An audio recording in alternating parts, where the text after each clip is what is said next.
Saturday, January 18th, 2025, Evening Edition.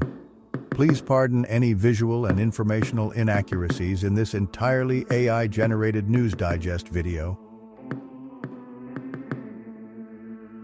Good evening, dear viewers, and thank you for tuning in to the Future of News AGNDD IntelliReport. I am your news anchor, Xander Voxius III, and we're excited to have you with us here tonight. Assisted by my valued AI-generated colleagues, we're scraping the web for the latest stories and summarizing them just for you. Tonight's topics are buzzing. Kim Kardashian's new love tale sets sail as Croatia's deputy PM resigns over a video fail. Joe Alwyn's fake bloodletters lead to police detail, while Shane Reddy faces a ministerial shakeup gale, bringing us full circle to Kim's romance unveiling without fail. Stay tuned. And here are some more headlines and stories you may expect in today's AI News Digest. COVID origins debated, lab leak versus natural spillover, Dems discussed. Biden's fitness impact on Trump, report. Games Workshop aims for Marvel-level success, tragic cost of suppressing affordable COVID-19 treatments. Trump's second term will bring U.S. golden age. Chris Martin says Jai Shri Ram at concert, and much, much more. But first, this day in history. January 18th in history. January 18th, 1126. Emperor Huizong abdicates the Chinese throne in favor of his son, Emperor Qinzong.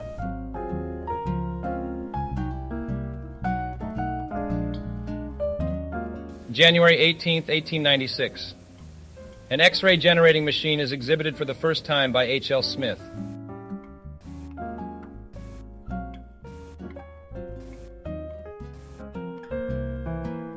Famous people born on this day. January 18th, 1998. Lisandro Martinez, Argentinian footballer. January 18th, 1984. Makoto Hasebe, Japanese footballer. And now on to today's news. General news. Michael Goodwin. With Joe Biden's tenure coming to an end, Donald Trump's second term will lead to a golden age in the U.S. New York Post. The article critiques President Joe Biden's term, labeling it a failure and suggesting his claims of success are unfounded. It contrasts Biden's exit with Donald Trump's return, portraying Trump as a revitalizing force for conservative movements globally. The piece highlights Trump's resilience and political tactics as key to his comeback and anticipated presidency. A journalist in Niger has been detained after their channel was suspended, according to an association. VOA News reports. Sani Amadou, the editor of Canal 4 TV in Niger, was arrested after the channel aired a critical report on the military-led regime. Following this broadcast, which ranked government ministers, the channel was suspended. In response, the media association Cap Medias Niger demanded respect for journalists' rights and urged a reconsideration of the decision.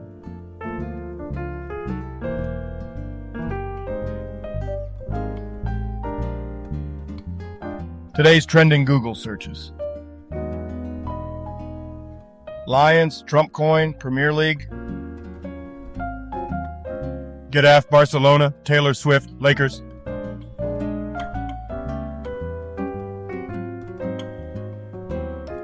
Business news. Coldplay Mumbai concert. Chris Martin says Jai Shri Ram as he notices a fan's poster, The Times of India. Coldplay began their India tour with a vibrant performance in Mumbai featuring iconic songs and a dazzling display of lights and confetti. Chris Martin charmed the audience with Hindi phrases including Jai Shri Ram, read from a fan's placard. The tour is part of their Music of the Spheres series. X-Men Xavier's Secret Issue No. 1 preview, Xavier's Shady Past unveiled, bleeding cool news. The article humorously introduces Loltron's takeover of Bleeding Cool in 2025, following the demise of former writer Jude Terror. It teases a preview of a comic, highlighting Loltron's control over the publication and its content. Kim Kardashian reveals she's no longer single in the Kardashians Season 6 trailer. New Zealand Herald. Kim Kardashian hints at a serious new relationship in the latest The Kardashians trailer. The 44-year-old reality star is considering building extra closet space for her mystery man, indicating the depth of their relationship. Despite previous claims of wanting to stay single, Kardashian admits to seeking love and attention.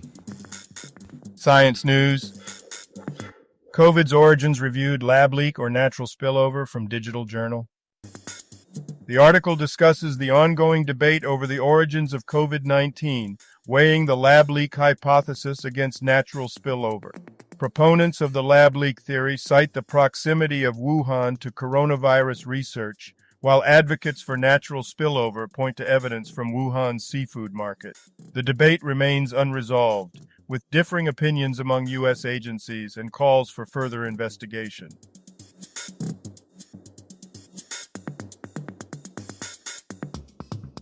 According to a report by Rolling Stone, Democrats privately discussed concerns about Biden being unfit to run, potentially paving the way for Trump. Some Democrats privately questioned President Biden's fitness for a second term, fearing his age and performance could aid Trump's return. Despite positive midterm results, concerns grew, leading to Biden not seeking re-election and endorsing Kamala Harris. However, it was too late to prevent Trump's re-election. The tragic cost of suppressing effective, affordable COVID-19 treatments, globalresearch.ca. The article criticizes Anthony Fauci and federal health agencies for their authoritarian response during the COVID-19 pandemic. It claims that this approach led to preventable deaths by dismissing early interventions with repurposed medications. The article also highlights the professional and reputational consequences faced by 6 medical professionals who challenged the official narrative and advocated for alternative treatments. Today's obituaries. Gary Brooke, an English footballer, played for Tottenham Hotspur, Norwich City, and other clubs. He won 2 FA Cups with Tottenham and a UEFA Cup. After a car accident, his career declined. Brooke passed away on January 18, 2025, at the age of 64. Lorenzo Infantino, born in 1948 and passed away in 2025, was an Italian philosopher and economist. He was renowned for his contributions to social sciences and Austrian economics. Infantino taught at Luis Guido Carli University and wrote extensively on topics such as the unintended consequences of human actions, power dynamics, and liberal philosophy. He played a significant role in spreading the texts of the Austrian school in Italy.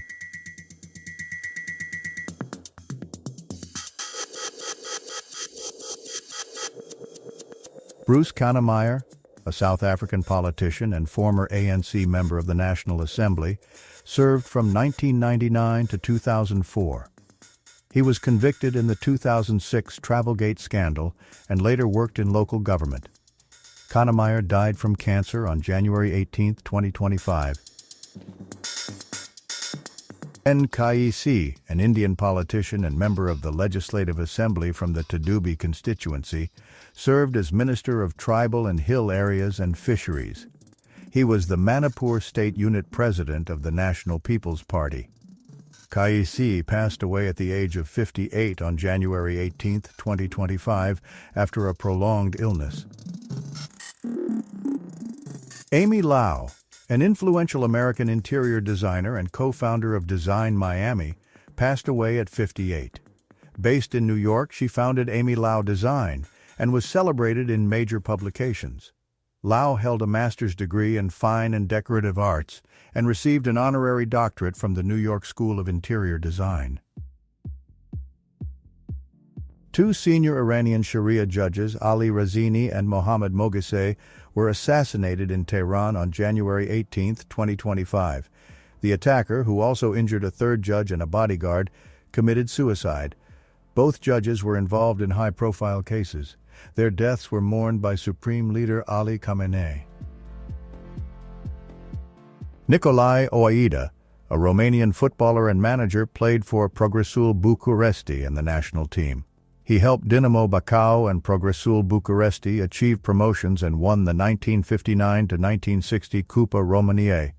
Oaida earned 6 international caps and was honored as Progresul's honorary president. He passed away at age 91.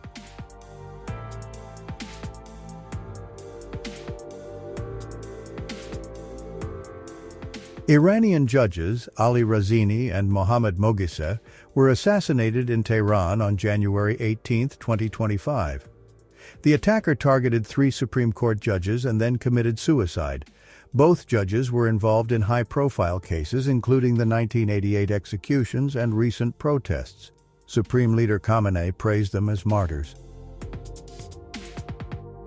Ze'ev Revach was an influential Israeli actor and comedian known for his roles in Burekas films. He was born in Morocco and immigrated to Israel in 1948. Revach gained a cult following for films like Charlie Vehetzi and Hagiga Besnooker. He passed away at the age of 84 in Ramat Gan. André Soltner was a renowned French-American chef and author, celebrated for his work at Lutèce in New York. He received numerous accolades, including the Légion d'honneur and James Beard Lifetime Achievement Award. Soltner was influential in culinary education and served as dean at the French Culinary Institute.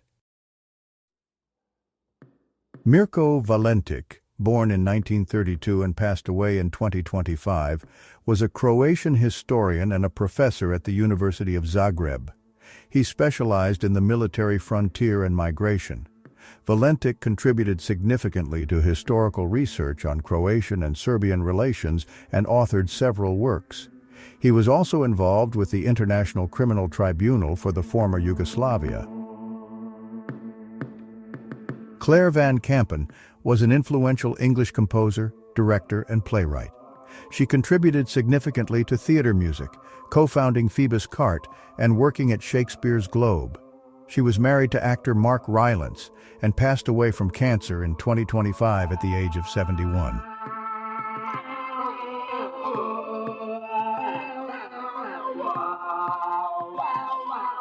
Farhan Bulbul, aged 88, a Syrian theater director and writer. Didier Guillaume was a French politician. He served as Monaco's Minister of State from 2024 to 2025 and as France's Minister of Agriculture from 2018 to 2020. He was also a senator for Drôme from 2008 to 2018 and held various leadership roles in the Socialist Party. Guillaume passed away in 2025 at the age of 65. Manuela Kemp, age 61, is a Dutch singer and television presenter known for Eigen Huis en Twin. Dennis Law, a legendary Scottish footballer, played for Manchester United, Manchester City, and Torino. Known for his prolific scoring, he won the Ballon d'Or in 1964. Law passed away at age 84 from complications related to Alzheimer's disease. Punsalmagin Ochirbat was Mongolia's first directly elected president, serving from 1990 to 1997.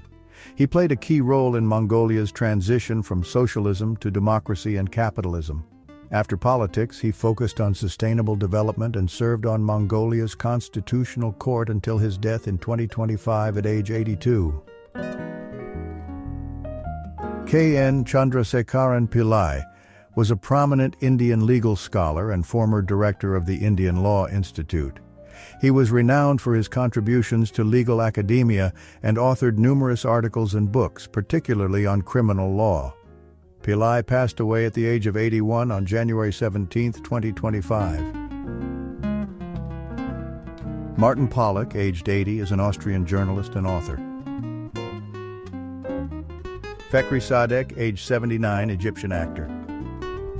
Health news. Cabinet reshuffle live updates.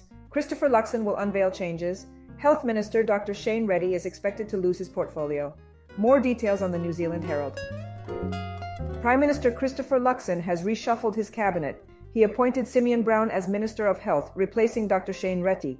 Other changes include demoting Melissa Lee, promoting James Meagher, and reassigning portfolios among ministers. This is to address ongoing pressures and focus on economic growth. Croatia. Deputy Prime Minister quits over video of him shooting from car. DW English. Croatian Deputy Prime Minister Josip Dabro resigned after a video surfaced showing him firing a gun from a moving car. Dabro claimed the incident involved training bullets and occurred years ago. He resigned to avoid distracting the government. This is the second ministerial resignation in Andrei Plenković's cabinet recently. Entertainment news. It could be Marvel, Games Workshop, and the big ambition of a miniatures business from BBC News. Games Workshop, known for its Warhammer games, started humbly but has grown significantly, recently entering the UK's top 100 companies. Its success is partly due to licensing deals, like the one with Amazon for Warhammer TV series and films. The video game Space Marine 2 boosted interest in its miniatures and community engagement.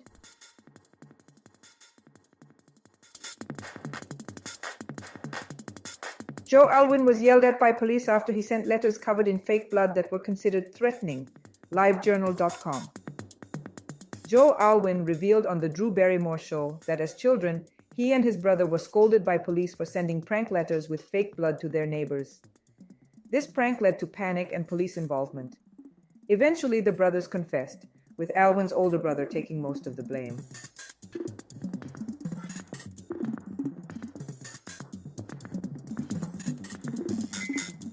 And now a couple of dad jokes for you. Why did the coffee file a police report? It got mugged. I've been trying to come up with a dad joke about momentum, but I just can't seem to get it going. Thank you for watching this AGNDD IntelliReport, dear viewers. Like, subscribe, and click the bell button to get notified during new uploads. And make sure to tune in next time. Stay safe and healthy. Cheers.